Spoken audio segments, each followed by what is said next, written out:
산트사나 대단히 감사합니다. 저는 소개받은 케냐에서 선교하고 있는 유부웅 선교사입니다.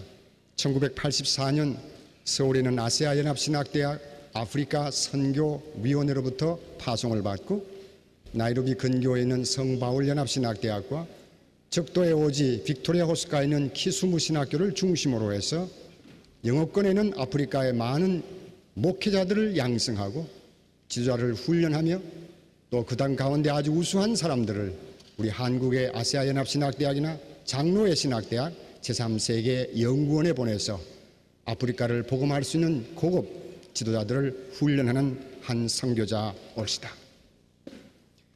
오늘 아침에 새벽 기도를 할 때 이제 오늘 다 오셨겠지만은 기도 끝난 다음에 무릎 꿇고 회개 기도하는데 저는 회개 기도하기 전에 하나님 아버지 너무 불공평합니다. 어째 여기는 비가 이렇게 내리는데 아프리카는 한발이 아직도 심해서 케냐만 해도 600만에 해당하는 사람들이 먹을 것을 입을 것을 마실 것을 얻지 못해서 기아선상에 있는데 참으로 하나님 너무하십니다 하는 이런 생각을 제가 했습니다. 짧은 시간에 선교에 도전을 해야 하기 때문에 제가 여러분에게 우선 의상으로 한번 싹 도전을 드리겠습니다. 저를 보세요. 메이드 인 코리안.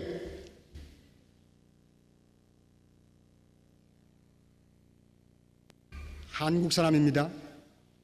아프리카의 의상을 입었습니다. 이것은 서부 아프리카의 신사복입니다. 제가 쓴 터번은 시크나 혹은 이슬람 종교를 하는 것이 아니고 아프리카 토착 기독교인 아프리카 니느웨 처치라고 하는 오순절 교회 성도들이 쓰는 두건입니다. 그리고 제가 이렇게 휘두르는 것은 이것은 마사이라고 하는 종족들이 파리를 쫓을 때 쓰는 말총에 불과하는 것인데 사탄은 물러갈지어다. 이런 상징적인 몇 가지 소품들로 여러분들의 이해를 구하고자 하는 것입니다. 이제 제가 또 이야기를 하기 전에 너무 끝나면 시간이 없으니까 아프리카의 어린이 찬송가를 하나 들려드리겠습니다. 여러분 한번 아프리카의 리듬을 북으로 하는 리듬을 한번 상상해 보십시다.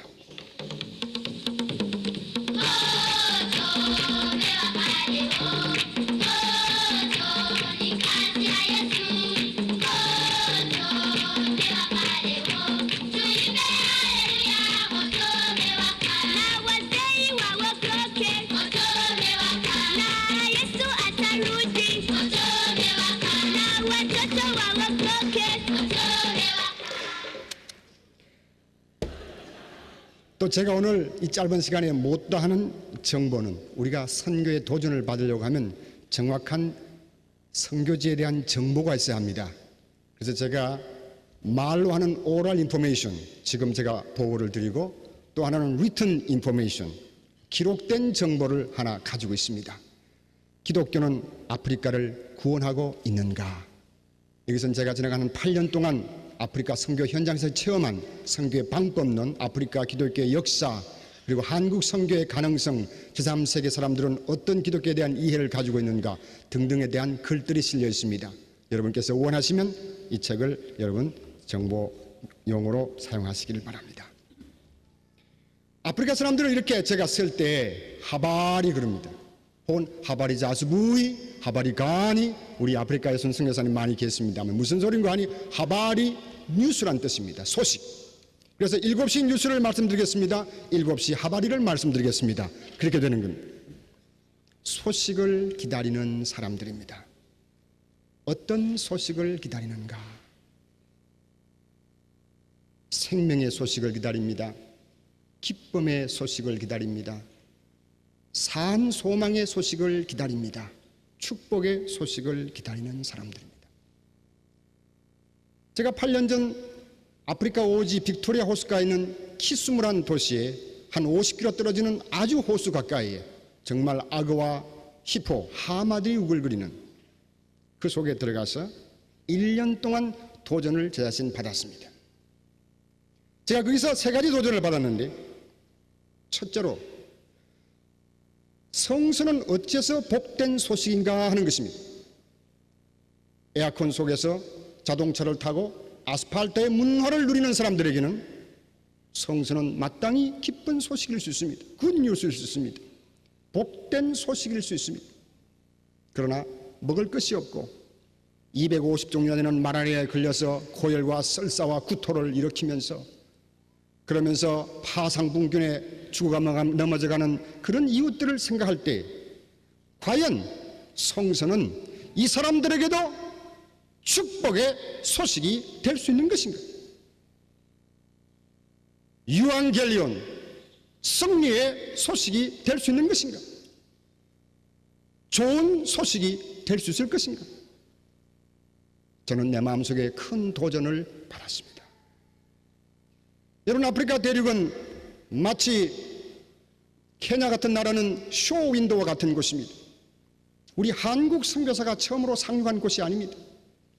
이미 1세기에 예수님은 애굽으로 피난 오셨고 빌립은 4세기에 전도를 했고 마가는 에집트에 와서 껍직 처치 처음 교회를 이미 설립을 했고 그 다음에 2세기 3세기는 기라성 같은 오리겐이나 혹은 여러 교부들이 그리고 최초의 신학교가 알렉산드리아에 설립된 적이 있는 이런 기독교의 왕성한 문화를 한번 누렸던 곳입니다. 그러나 621년 사우디아라비아에서 시작된 이슬람 종교의 도전에 의해서 이슬람이 강했으라기보다는 기독교의 분파와 교파와 신학적인 싸움 때문에 백기를 들고 전 아프리카를 다 이슬람에게 넘겨주었습니다. 여러분, 이것은 역사적인 사실이 아닙니까? 그 후에 12세기 동안 암흑한 땅이 되었습니다. 15세기에 비로소 포르투갈의 바스코 다가마라고 하는 한 탐험가가 교황과 헨리 왕의 칙령을 받고 서부 아프리카 아이보리 코스트를 돌아서 희망봉을 돌아서 동부 아프리카 몬바사라는 항구에까지 기독교의 깃발을 들고 와서 100년 동안은 고투했지만은 결국은 100년이 못 됐어요. 기독교는 손들고 이슬람에게 또다시 굴복했습니다.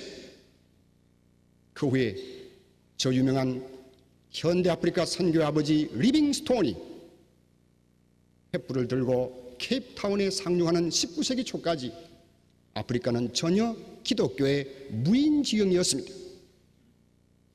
리빙스톤은 아프리카에 길을 내는 개척자였습니다. 슈바이츠는 아프리카에 와서 인술로 휴머니티로 인간적인 어떤 선교를 시도했던 한 표본이 아니겠습니까? 그리고 지나간 19세기와 20세기 소위 말하는 The Great Century, 위대한 선교의 세기에 기독교의 선교의 역사가 말해줄 수 없는 서구의 젊은이들이, 화란 사람들이, 영국 선교사들이, 미국 선교사들이, 독일 선교사들이, 세계 선교사들의 전시장과 같은 이런 선교의 각축전과 경쟁이 아프리카 대륙에서 벌어졌습니다. 그런데 너무도 슬픈 사실은 1960년 초에 이 모든 식민지 세력으로부터 아프리카가 독립하기 시작하면서 미셔너리 고홈이라고 하는 구호가 터져나오기 시작하고 1974년 방콕에서 모이는 WCC 총회에서는 아프리카 나이로비에 있는 장로교 총회장이 존 가투란 사람이 미셔너리 모라토리움, 선교사 그만 보내주시오로 하는 결의문을 낼 정도의 현상에 왔던 것입니다. 여러분, 오늘 이제 20세기가 저물어가고 새로운 세기의 장을 열어야 하는, 그리고 제3시대에 도래하는 이 현장에 오늘 우리 한국 선교사들이 한 10년 혹은 15년의 짧은 역사 속에 오늘 아프리카 53개 혹은 55개 독립국가에, 여러분, 세계 유엔 총회 180개 국가 중에서 약 3분의 1에 해당하는 국가들이 아프리카 대륙에 있습니다. 북쪽으로는 아랍인들을 중심으로 하는 화이트 칼라의 사람들이 있고, 남쪽도 마찬가지로 케이프타운이나 사우스 아프리카에 화란 더치 후예들이 있고, 그래서 우리는 블랙 아프리카라고 말할 때 사하라 이남 지역을 우리는 블랙 아프리카라고 부르는 것입니다. 여기에 자세한 것은 모르지만 아직도 한 1600개 종족의 한 1800방언이 있다고 말할 수 있습니다. 너희는 가서 모든 족속으로, 여러분, 모든 나라가 아닙니다. 모든 부족, 에트닉 그룹이라고 그렇게 성경에서 말합니다. 족속으로 제자를 삼는 것입니다. 만약 그렇다면 오늘 아프리카는 1,800명의 최소한 1,800명의 한국 선교사가 있는 줄로 필요한 줄로 믿으시기를 바랍니다. 제가 처음 가서 받은 도전 중에 아까 말씀드렸지만은 많은 이 케냐의 교회 지도자들이 당신은 한국에서 왔기 때문에 이 빅토리아 호수에서 견딜 수 있을 것이다. 우리가 소문을 들으니까 한국 교회는 20세기의 마지막을 장식하는 성장하고 기도하고 전도하고 그리고 힘있는 선교하는 교회라고 한다. 그렇다면 당신들의 그 비법을 우리에게 가르쳐 줄 수 있겠느냐 하는 것입니다. 이것이 오늘 제가 받은 가장 큰 도전입니다. 왜 사람들이 한국 사람에게 이런 도전장을 내는가? 오늘 서구에 신학이 없어서 교회가 깔아놓는 것이 아닙니다. 이론이 없어서 깔아놓는 것이 아닙니다. 이 사람들은 식민지 받는 동안에 영국이나 화란이나 미국의 식민지 한 건 아니지만 아무런 많은 서구 신학의 영향을 받아서 그런 방법대로 그런 원칙대로 목회하고 전도하고 훈련해 봤습니다. 근데 자기들이 얻은 결론은 오늘 그 이론 가지고 안 되는 서구 사람의 이론을 우리가 반드시 이 독립국가의 이 형편에서 답습할 필요가 없지 않은가. 그러므로 이 사람들은 소위 말하는 제3의 선교신학, 제3세계 교회들의 독특한 기독교의 이해와 그리고 그 강력한 역동력, 다이나믹스를 갖기를 원하는 것입니다. 제가 다시 부름받은 곳이 이제 나이로비 근교에 있는 리무르라고 하는 세인트 폴 유나이티드 테올로지컬 칼리지라고 하는 연합신학대학, PCA라고 하는 장로교, 성공회, 감리교, 리폼 처치, 그 다음에 인디펜던트 펜트코스탈 같은 처치의 목사들을 길러내는 1903년에 시작된 오래된 학교입니다. 제가 이 학교에 부임해 가서 보니까 선교학이라는 과목이 전혀 없습니다.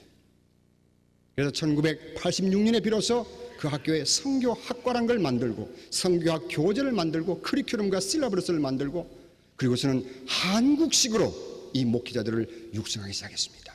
1, 2, 3학년들에게 필수 과목으로 2년 가르치고 3학년에는 제3세계 선교신학과 교회 성전론을 가르치기를 시작했습니다. 여러분, 우리가 이렇게 모여서 열기를 나타내면 지금 아마 여러 다른 나라에서 한국 선교의 불길이 굉장히 불붙을 것이다 생각하지만 그것은 천만의 오산입니다. 한국 선교는 이제 출발에 불과한 것입니다. 여기서는 굉장한 것 같지만은 제3세계 선교 현장에 가면 아직도 우리의 임팩트가, 우리의 영향력이, 우리의 충격이 아직은 대단히 미미한 정도에 불과합니다. 한국에 선교사 왔어? 그래, 한국 잘 되는 교회에서 왔어? 그럼 한번 보지. 어떻게 하나? 교회는 어떻게 개척하나? 신학교육은 어떻게 하나? 특수선교는 어떻게 하나? 지금 제3세계 사람들은 우리를 봅니다. 이제 저희 복음이 사도 바울의 말씀처럼 로마서 1장 10절의 말씀처럼 내가 이 복음을 부끄러워하지 않으니 이 복음은 모든 사람을 구원하는 하나님의 능력이라고 그랬는데 선교사는 뭐 하는 사람인가? 소위 문화를 넘어 국경을 넘어 인종을 넘어 피부를 넘어가서 이 하나님의 말씀이 모든 사람을 구원할 수 있는 능력이 될 수 있는가 하는 것을 실증해야 되는 것입니다. 그것이 곧 우리 선교의 현장입니다. 특별히 선교사를 지망하려고 하시는 여러분에게 제가 말씀드리는 것은 서두르지 마시기를 바랍니다. 논산 훈련소에 가면 훈련 때 땀을 많이 흘리는 사람은 실전에서 피를 흘리지 않는다는 모토가 지금도 있는지 모르겠습니다만 제가 훈련받을 때 있었습니다. 여러분, 선교를 혹은 선교 현장으로 나오시는 여러분, 서두르지 마시기를 바랍니다. 충분한 훈련, 특별히 목회 훈련과 그리고 인격적인 성숙한 훈련을 받았어야 합니다. 제3세계 사람들은 어린아이가 아니고 문맹자가 아니고 야만인들이 아닙니다. 또 이제 우리 선교사를 지원하는 여러분들에게 제가 한 말씀 드리고 싶은 것은 우리 한국 선교사들이 제3세계에서 오랜 기간 동안 제2대, 3대 대를 이어 제너레이션 투 제너레이션으로 선교하기를 원한다면 제일 가장 중요한 문제는 선교사의 자녀들의 문제입니다. 만약 여러분 후원하신 여러분들이 선교사의 자녀의 문제를 해결해 주지 아니하면 선교사는 중도에 혹은 아들이 딸이 대학에 올 때 미국이나 혹은 다른 나라로 옮겨갈 수밖에 없는 이런 급박한 상황에 처해 있습니다. 여러분, 이 점도 여기에 모신 여러분들이 기도해 주시기를 바랍니다. 대단히 감사합니다.